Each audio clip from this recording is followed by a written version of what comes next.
Ya, dalam seminggu ke depan ini, bos sekalian, Anda tidak makan beberapa makanan berikut. Nanti Anda akan dapatkan efek yang luar biasa.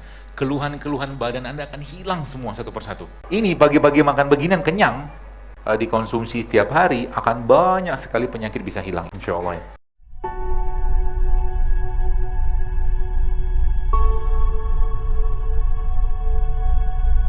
Bapak Ibu mau sehat nggak? Mau? Salah satu caranya kurangi makan nasi putih. Siap nggak? Siap pun lemes kayak begini, gimana mau sehat? Siap? Siap nih? Allah saksinya loh. Gak main-main. Biar ibadahnya kan lebih baik. Ini baca Quran baru setengah halaman sudah tidur gitu kan. Ya. Nah, beda cerita kalau tadi kita makan kata nasi goreng atau nasi yang banyak santan tadi, beda ceritanya. Coba gini, siapa di sini yang habis makan rujak ngantuk? Gak ada loh. Kenapa? Karena memang dalam buah-buahan masih tinggi enzim. Paham maksudnya? Udah mulai kebayang ya? Jadi kalau Anda makan sesuatu tiba-tiba ngantuk dan habis makan itu mengantuk, maka kemungkinan besar yang kita makan tadi itu sudah miskin serat, miskin enzim. Ya. Yang bahasa sering saya sampaikan, good food is good mood itulah. Dapatnya dari mana? Ya dari beliau-beliau ini. Contoh ya kayak pisang, mungkin ada buah-buahan kayak begini ya. Bahkan pisang ini Bapak sekalian, Allah begitu luar biasa menciptakan ini kepada kita semua ya. Pisang ini mulai dari kulitnya sampai dagingnya bagus. Nggak percaya? Buka penelitiannya.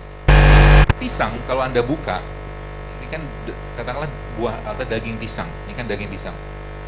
Pisang mengandung satu bahan yang memberikan sensasi kebahagiaan dalam badan kita, namanya serotonin. Ya, di daging atau di buahnya ini, di daging pisang ini. Paling tingginya di situ dan paling banyaknya serotonin tadi pada pisang yang sudah ada titik-titik hitamnya. Kalau pisang sudah ada titik-titik hitamnya, maka pisang tadi sudah menjadi pisang pembunuh kanker. Masya Allah kan? Jadi setiap perubahan pada rasa pada buah itu biasanya ada perubahan manfaat. Kurma mengkel sama kurma basah sama kurma kering beda khasiat. Warnanya beda. Ya kan? Ada rutop, ada tamer, ada satu lagi yang kurma mangkal itu beda semua khasiatnya. Ya, ini pisang. Kemudian apa lagi? Allah menciptakan pembungkusnya. Jadi pembungkusnya inilah pelindungnya. Dan dalam pembungkus pisang ini Bapak sekalian, dia juga mengandung serotonin. Ini mahal besar Allah kan. Jadi dia menciptakan pisang ini lengkap dengan pelindungnya dan lengkap dengan bahan yang menyebabkan kebahagiaan. Jadi bukan menyebabkan, dia menjadi bahan baku lah serotonin itu. Jadi kalau pagi-pagi Anda lagi galau, gelisah, moodnya nggak jelas, makan pisang. Makan pisang sama daun, sama kulitnya. Oh iya. Dibikin smoothies. Di blender, cari pisang-pisang yang itu ya, pisang-pisang yang tumbuh di kampung alami tanpa disemprot-semprot. Kan banyak tuh, Jogja, Solo kan banyak yang tumbuh alami. Jadi dia pisangnya nggak kinclong-kinclong banget ya. Terus dia ada titik-titik hitamnya. Nah kalau sudah Bapak Ibu dapatkan itu, maka ambil pisang tadi, potong ujung ini, lalu di blender. Ya, bisa nggak? Bisa. Ini pisang ini pun bisa kita blender kalau mau. Dan bisa jadi bubur bayi yang sangat sehat. Luar biasa kan? Jadi mengganti makanan kayak begitu. Jadi mulai sekarang kalau mau hidup sehat, maka perbaiki isi piringnya. Ya, perbaiki isi piring. Nanti saya akan berikan toolsnya. Maksudnya softwarenya apa, bahasa saya aja sih. Softwarenya apa, aplikasinya apa, nanti kita akan bahas bentar. Ya, itu baru pisang. Jadi Masya Allah, kiwi saja. Kiwi kan selama ini kalau kita makan kiwi, itunya dibuang nggak? Kulitnya. Kulit kiwi itu ternyata juga bagus. Ya. Tapi bagi orang-orang yang ada penyakit mah, jangan terlalu banyak makan kulit kiwi. Jadi kulit kiwi itu bisa Anda makan juga. Semangka juga bagus. Dari mulai kulit hijaunya, kulit putihnya, daging merahnya sampai bijinya bagus. Semangka. Apakah ada penjelasan secara ilmiah? Ada. Yang tidak ada, yang belum saya dapatkan tuh kedondong. Dondong, yang katanya buat obat batuk. Entahlah benar atau tidak. Ya, jadi itu konsep sekarang. Jadi mulai sekarang, mulai perbaiki isi piringnya. Dan cara memperbaiki itu kita mesti stop dulu. Kita mulai ngurangi dulu hal-hal yang membuat kita bermasalah. Tadi kan sudah sebutkan.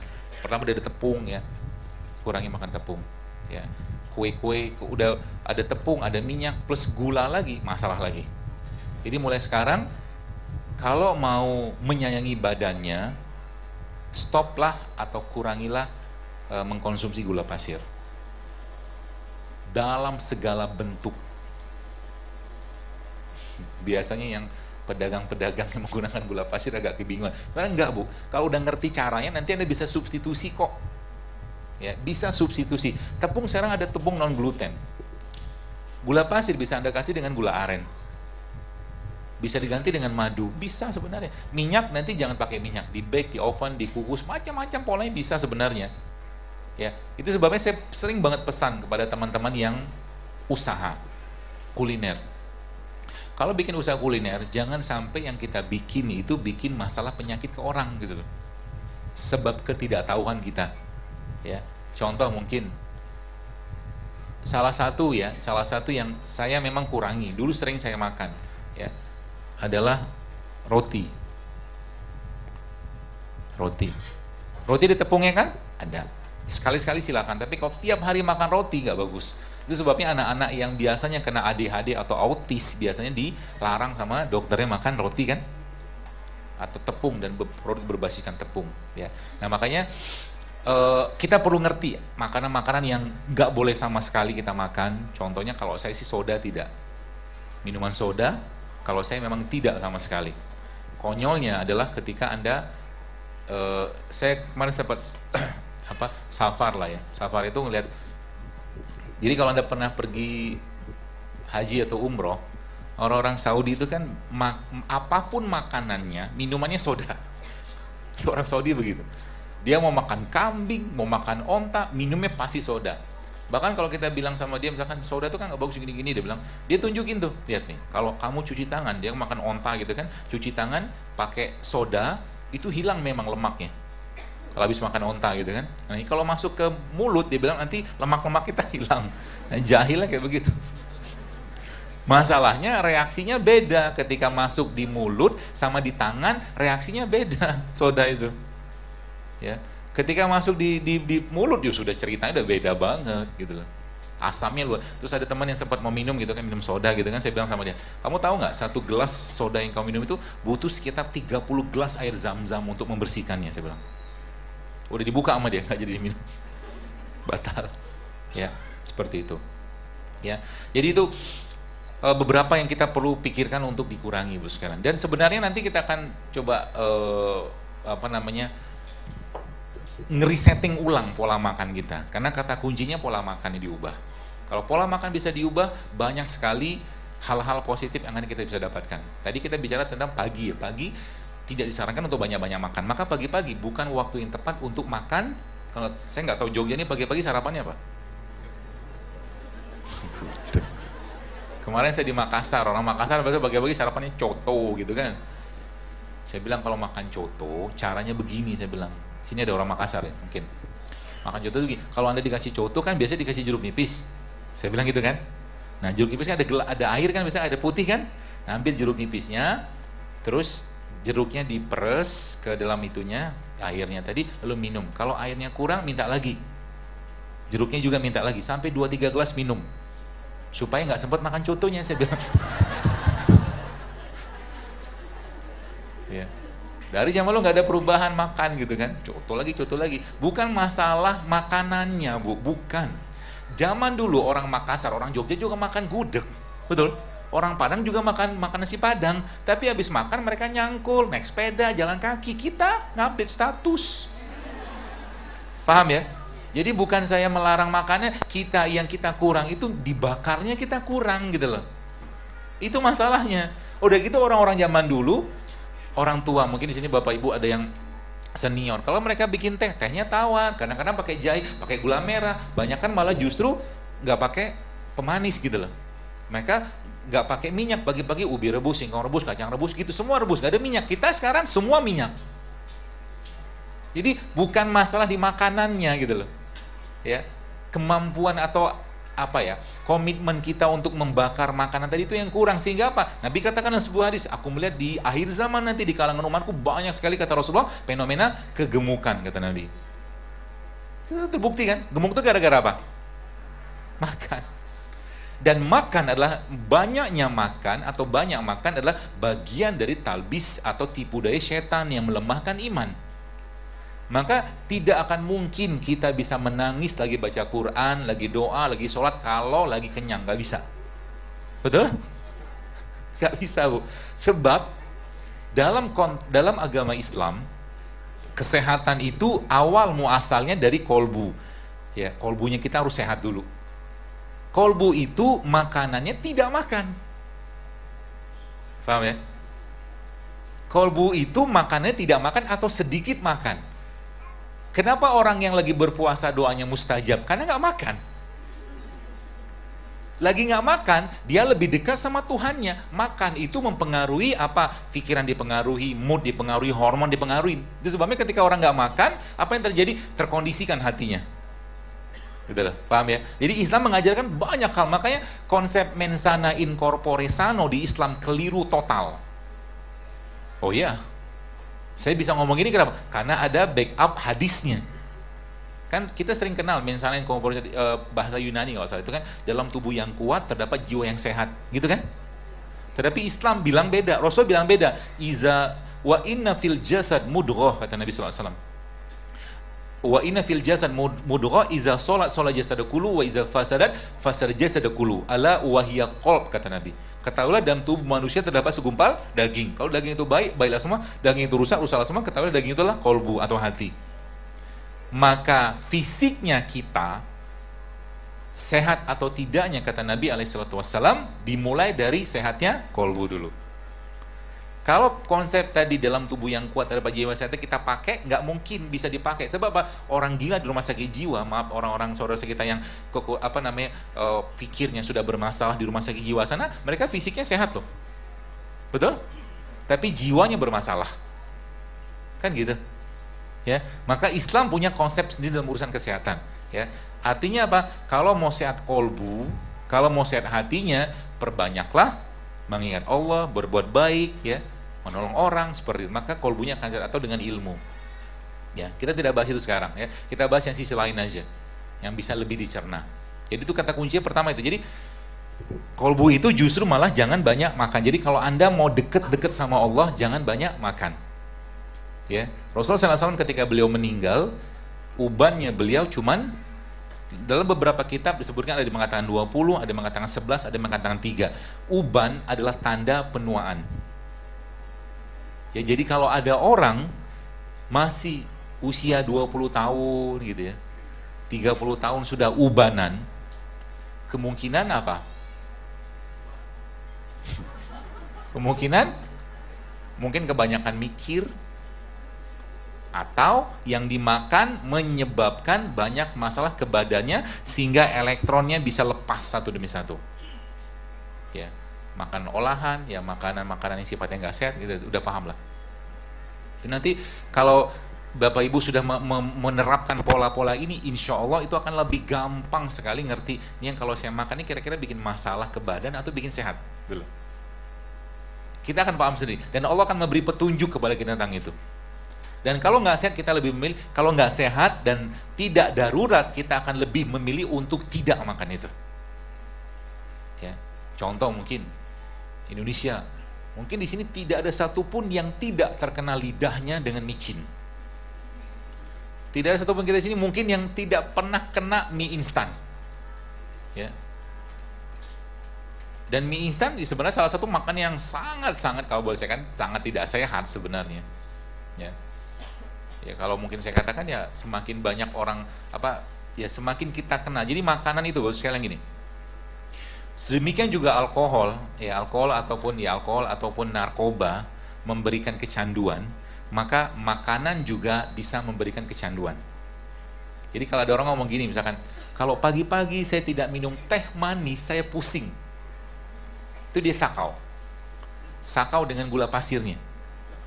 Kalau pagi-pagi saya tidak minum kopi manis, kopi yang pakai gula, saya begini begitu juga lagi sakau tuh. Jadi hati-hati. Ya, hati-hati dengan makanan, karena makan bikin kecanduan. Sedemikian juga saya katakan alkohol dan narkoba, dia melok reseptor di badan kita, terutama di otak, maaf, dia ngelok. Tepung itu paling sering dia ngelok maksudnya harusnya bukan ke situ dia ngumpulnya, tapi dia bikin di situ gitu kan. Tepung tuh paling sering. Ya, coba Anda tantang diri Anda, ya, dalam seminggu ke depan ini, bos sekalian, Anda tidak makan beberapa makanan berikut. Siap nggak? Amin. Siap ya? Nanti Anda akan dapatkan efek yang luar biasa. Keluhan-keluhan badan Anda akan hilang semua satu persatu. Yang pertama, nasi. Katanya siap. Yang kedua, gula pasir. Dan segala jenis produk turunannya. Kalau bahasa saya segala jenis produk turunannya berarti kalau roti pakai gula nggak? Bosnya nggak usah makan. Ya, kalau tetap pengen makan roti, ya carilah gandum, roti gandum yang tawar. Meskipun gandum tawar sendiri, kalau di lama-lama masuk badan, dia jadi glukosa juga sebenarnya. Lebih baik hindari. Itu yang kedua. Yang ketiga, minyak. Semua yang menggunakan minyak goreng, jangan makan. Ada bapak-bapak geleng-geleng, la haula wala quwata illa billah. Sungguh berat ujian ini katanya. Tapi saya tanya, baik, Anda yang hidupnya 30 tahun, saya tanya, sudah pernah berapa tahun Anda hidup sehat? Setahun? Gak ada. 6 bulan? Gak ada. 1 bulan? Gak ada. Ramadan pun yang harusnya jadi bulan detoksifikasi, buka dan sahurnya nyampah lagi.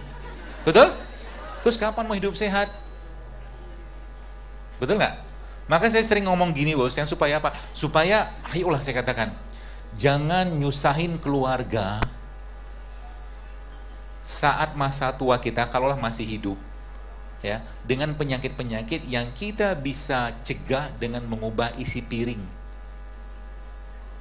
Mati tuh jangan mati karena banyak penyakit, gitu loh. Jadi caranya gimana? Ya benerin isi piringnya. Ya. Ayah saya umurnya 82 tahun.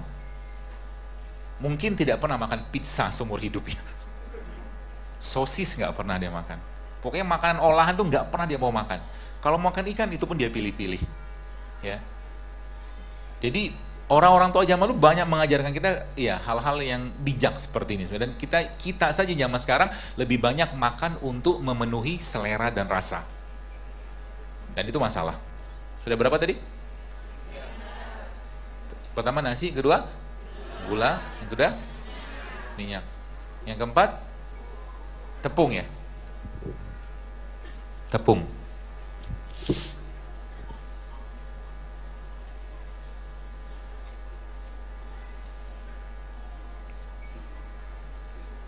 Sudah cukup?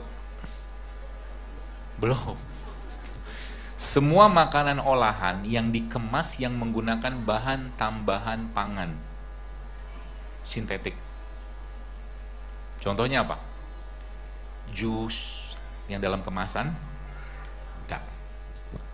Apalagi ya sosis, nugget, bang, gak salah. Sekali-sekali boleh, setahun sekali, setahun 2 kali, oke lah. Katanya mau sehat. Nanti saya kasih tipsnya supaya Anda tetap bisa makan enak, tapi tidak makan enak tapi tetap sehat gitu loh. Bisa kok, kalau mau. Mau kan? Nah, nanti saya ajarin caranya. Dan Indonesia kaya dengan begitu-begituan. Indonesia kaya banget. Mudah-mudahan Allah sempatkan nanti ya kita buat. Cukup? Itu dulu cukup. Satu lagi sebenarnya. Semua produk-produk yang berbasiskan susu sapi, ya, susu sapi, saran saya dikurangi. Kalau bisa di stop lebih baik. Gantinya dengan apa? Banyak.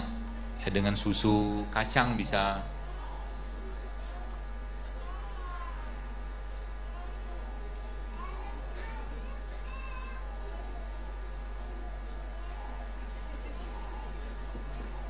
Susu kacangnya apa? Kacang merah, Pak. Kacang merah. Kedelai sih oke lah. Bukan kedelai, kacang hijau oke lah. Tapi jangan sering-sering. Lebih bagus kacang almond. Almond, walnut, pistachio, hazelnut.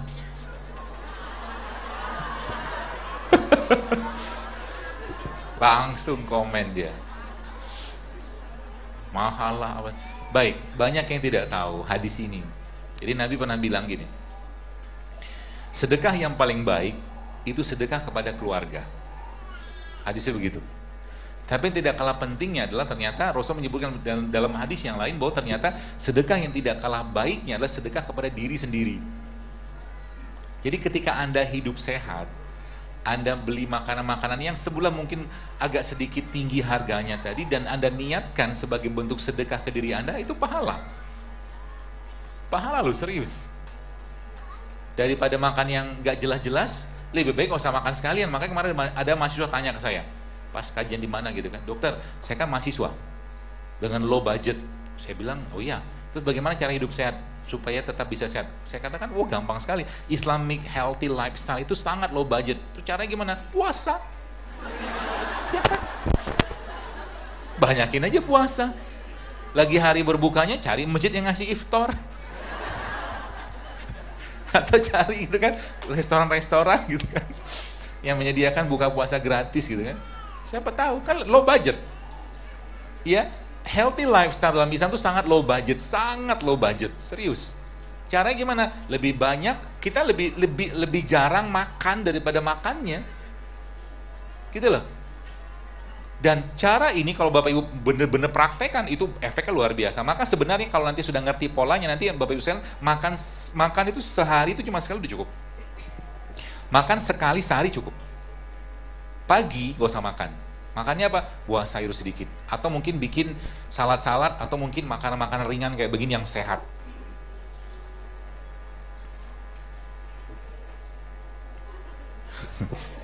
Gak ada. Saya kayak jadi tukang sayur gini. Gak apa-apa, kita bikin nanti.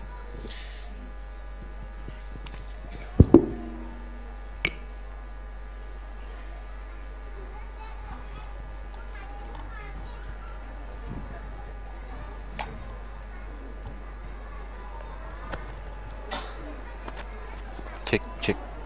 Belum nyala ya? Belum nyala. Udah kok. Udah on.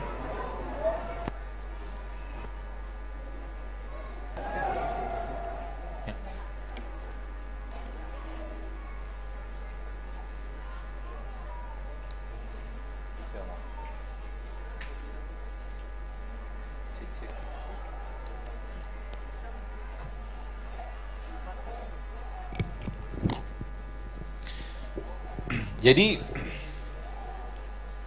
pagi-pagi mulai besok sarapannya diubah.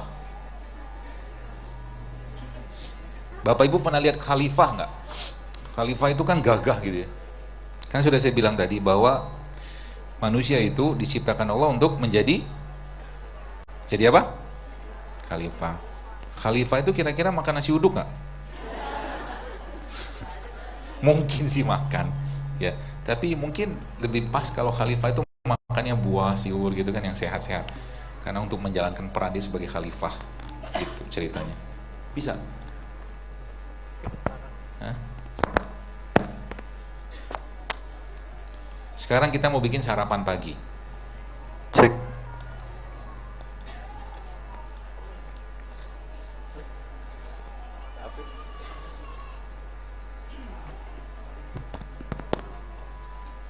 Cek. Cek.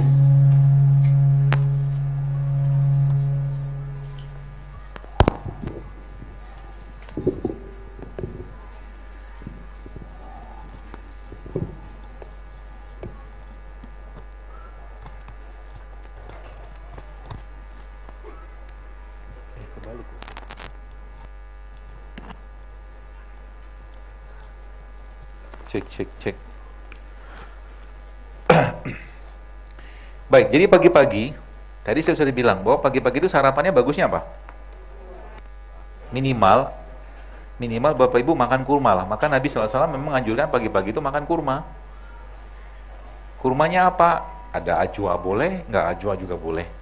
Ya, jadi pagi-pagi kita sarapan. Sarapan diubah. Jadi mulai besok sarapannya diubah. Berarti kami nggak boleh lagi makan makanan yang biasa kami makan. Tenang, sabar dulu. Ya, nanti boleh. Yang kita mau kejar sekarang adalah kita meng-create habit. Kita menciptakan kebiasaan yang sehat. Itu maksudnya. Ya. Jadi nanti kalau kebiasaannya sudah sehat, maka ibu bapak boleh makan apapun. Ya. Kadang-kadang saya makan mie nggak makan, cuman tidak sering, bukan mie instan ya, tapi mie yang kayak di mall yang lumayan sehat itu saya makan. Tapi kalau saya makan mie biasanya satu piring atau satu mangkok mie itu isinya mie-nya di atasnya, kemudian penuh dengan sayur di atasnya. Jadi seledrinya atau mungkin daun bawangnya itu saya penuhin dengan itu. Ya, seperti itu. Ini contohnya. Contoh jadi pagi-pagi Bapak Ibu selain makan kurma ya, kurma seperti ini, kita juga bisa bikin sarapan. Dan pagi-pagi konsepnya jangan banyak makan. Ya, nanti kapan makannya? Siang. Ya, jadi mulai sekarang jangan terlalu banyak makan pagi. Ya. Lapar lebih baik. Nanti bapak-bapaknya suka. Kenapa suka? Karena biaya bulanannya berkurang. Kemarin ada seorang ustadz bilang saya, "Dok, jazakallah khair," dia bilang. "Kenapa Ustaz?" "Alhamdulillah, Anda sudah mulai mengurangi jatah beli nasi ke istri," dia bilang, "setelah ngikutin antum." Ya baguslah, saya bilang. Ya, ini lagi. Oh enggak ya?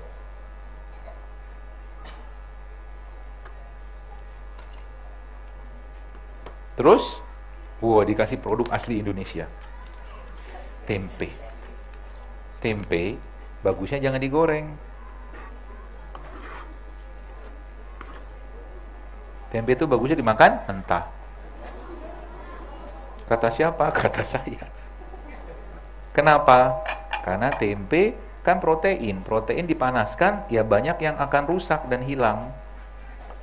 Masih ada sih, cuma lebih sehatnya kalau seandainya di mentah kayak begini. Terus diapain lagi? Beliau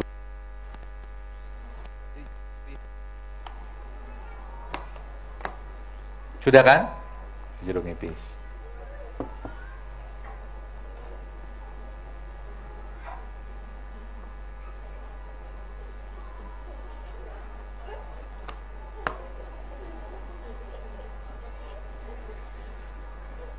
Sudah? Belum. Tambah lagi. Tambah apa?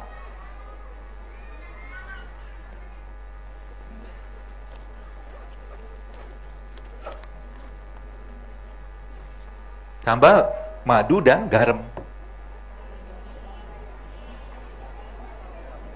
Kenapa kita butuh garam? Karena garam-garam yang masih penuh mineral seperti garam Himalaya atau garam-garam laut itu penting sekali untuk membantu penyerapan dari ini semua.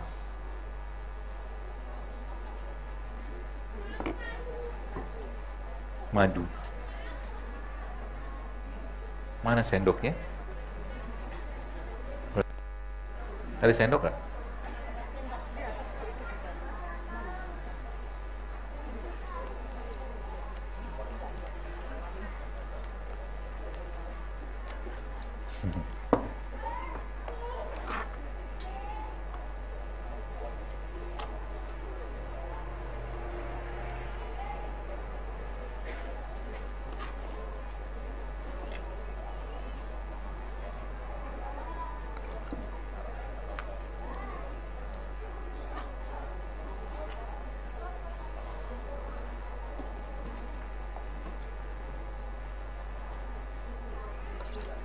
Ada?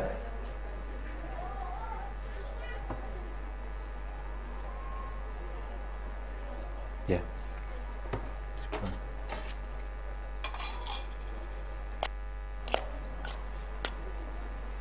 Sarap. Enak gak? Enak banget. Kenapa enak? Ada manis, ada udah kecut. Ini sarapan pagi bisa, buat sarapan pagi. Kenapa? Tadi saya katakan, pagi-pagi kita butuh enzim. Ya. Mau berapa piring, Bu? Coba. Ini buat Bapak. Oh.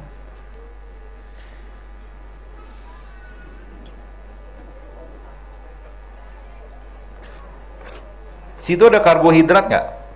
Ada. Ada protein nggak? Ada. Ada minyak nggak? Nggak ada. Ada gula pasir nggak? Ada.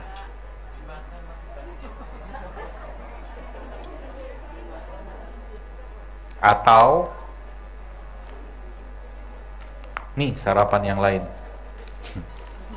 Kita kan orang Indonesia, maka kita sarapannya ala Indonesia.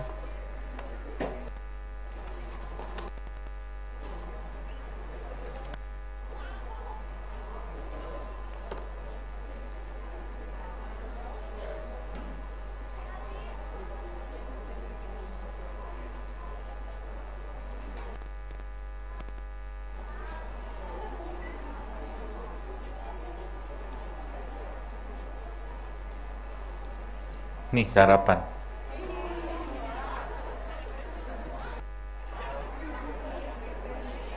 Makanan mahal. Murah. Kurma sama tempe. Apa mahalnya?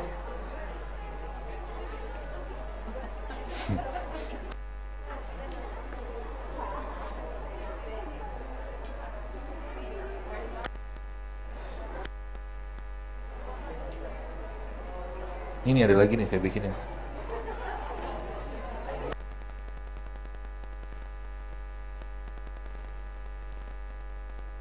Ini. Bapak mau cobain nggak?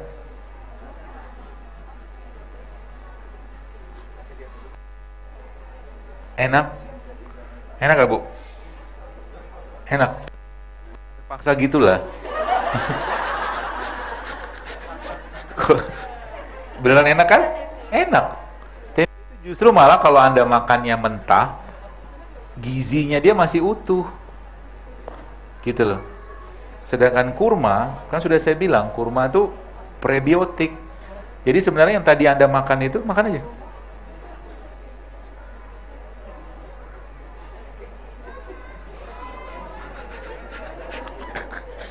Tuh, ini belum, first time kan? Jadi tempe itu justru malah sehatnya kalau tidak digoreng. Ya, jadi makan tempe itu jangan digoreng. Seperti itu. Bisa buat sarapan pagi. Ya, atau mungkin Anda ya bikin tempe kayak begini dikasih kurma tadi lalu Anda cemplungin atau kasih dengan apa ya tepung-tepung non gluten gitu lalu Anda masukin lalu di bake di oven jadi sandwich, nggak ada gula, nggak ada minyak. Itu kalau kan dikonsumsi setiap hari akan banyak sekali penyakit bisa hilang insya Allah. Insya Allah ya. Mah segala macam kan merupakan satu obat mah terbaik atau obat gangguan pencernaan, apalagi kalau seandainya tempenya Anda jus. Belum pernah ketemu jus tempe? Coba. Tempe itu kalau di jus enak ya.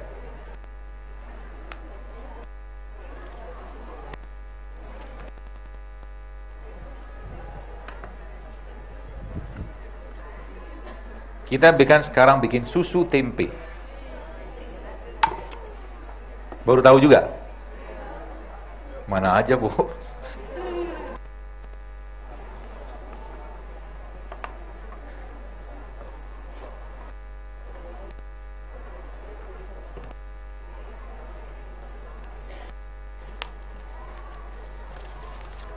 Jadi kalau bikin apa-apa, sekarang pemanisnya pakai apa? Kurma. Anda bikin di rumah, Bapak Ibu, Anda bikin jus alpukat, manisnya kurma. Ya, jauh lebih sehat daripada pakai ya kalau susu mah jangan dibahas lah ya. Ya, kita pakai kurma.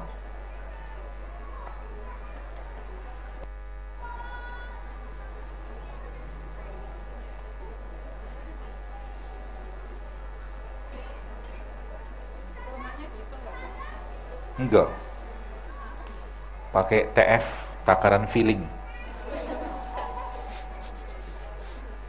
Ibu-ibu kalau masak emang ditimbang? Enggak kan? Ya boleh lah ganjil-ganjil. Tak ganjil pun boleh.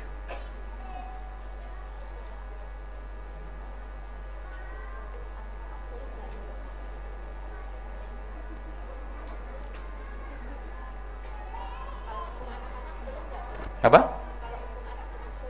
Boleh banget Bu, boleh. Ini susu seperti ini atau susu tempe kayak begini buat anak-anak justru malah bisa meningkatkan kecerdasan. Ya, sangat baik.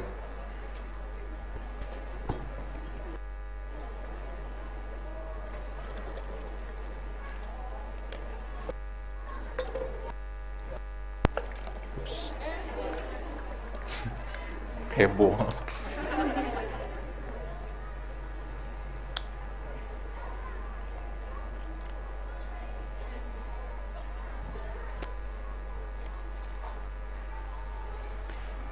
Kalau manis boleh kasih pisang lagi sih.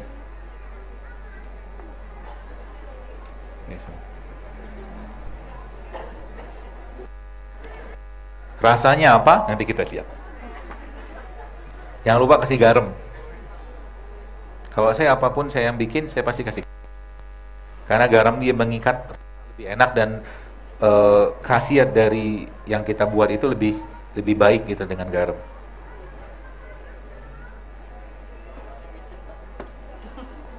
Pakai micin. Iya. Micinnya nanti ditaruh di kaki.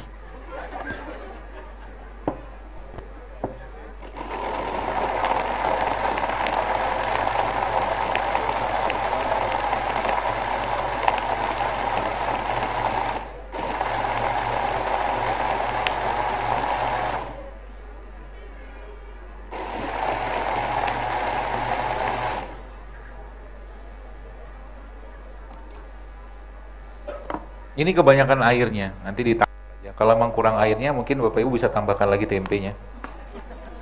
Kan takaran filling. Sudah saya bilang. Biasanya sih agak lebih kental kalau saya bikin.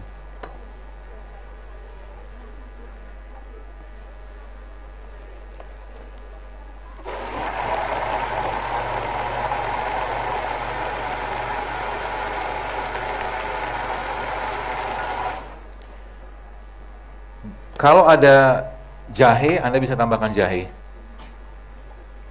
Ada nggak jahe? Ini ada jahe.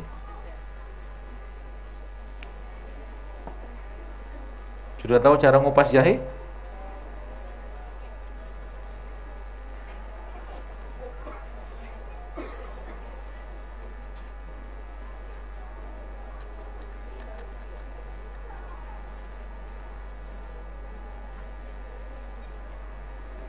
Terus jatuh lagi.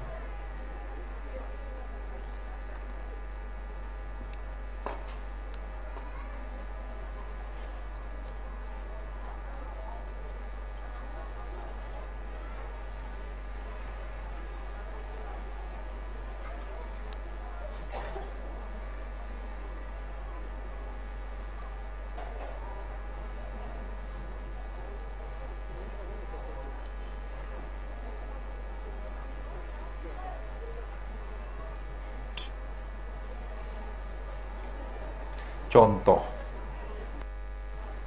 Kurang banyak sih jahe. Jahenya nanti bisa buat pewanginya juga.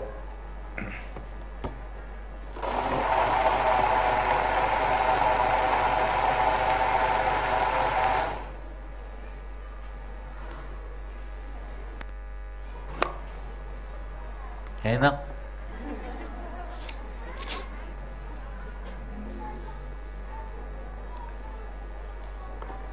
Cobain. Bila enak beritahu teman, tak enak beritahu kami. Mari kita lihat taruh mukanya kayak apa.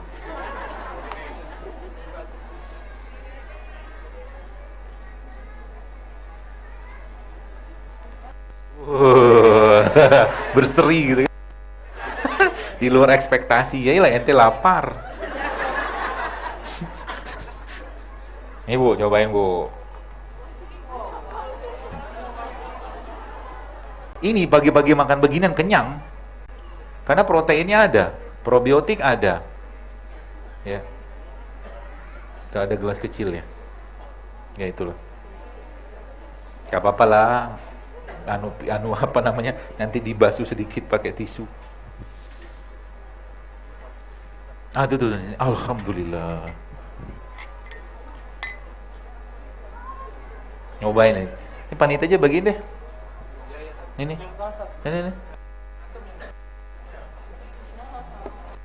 Udah dibuatin, disiapin. Nunggu dikirim doang. Halo.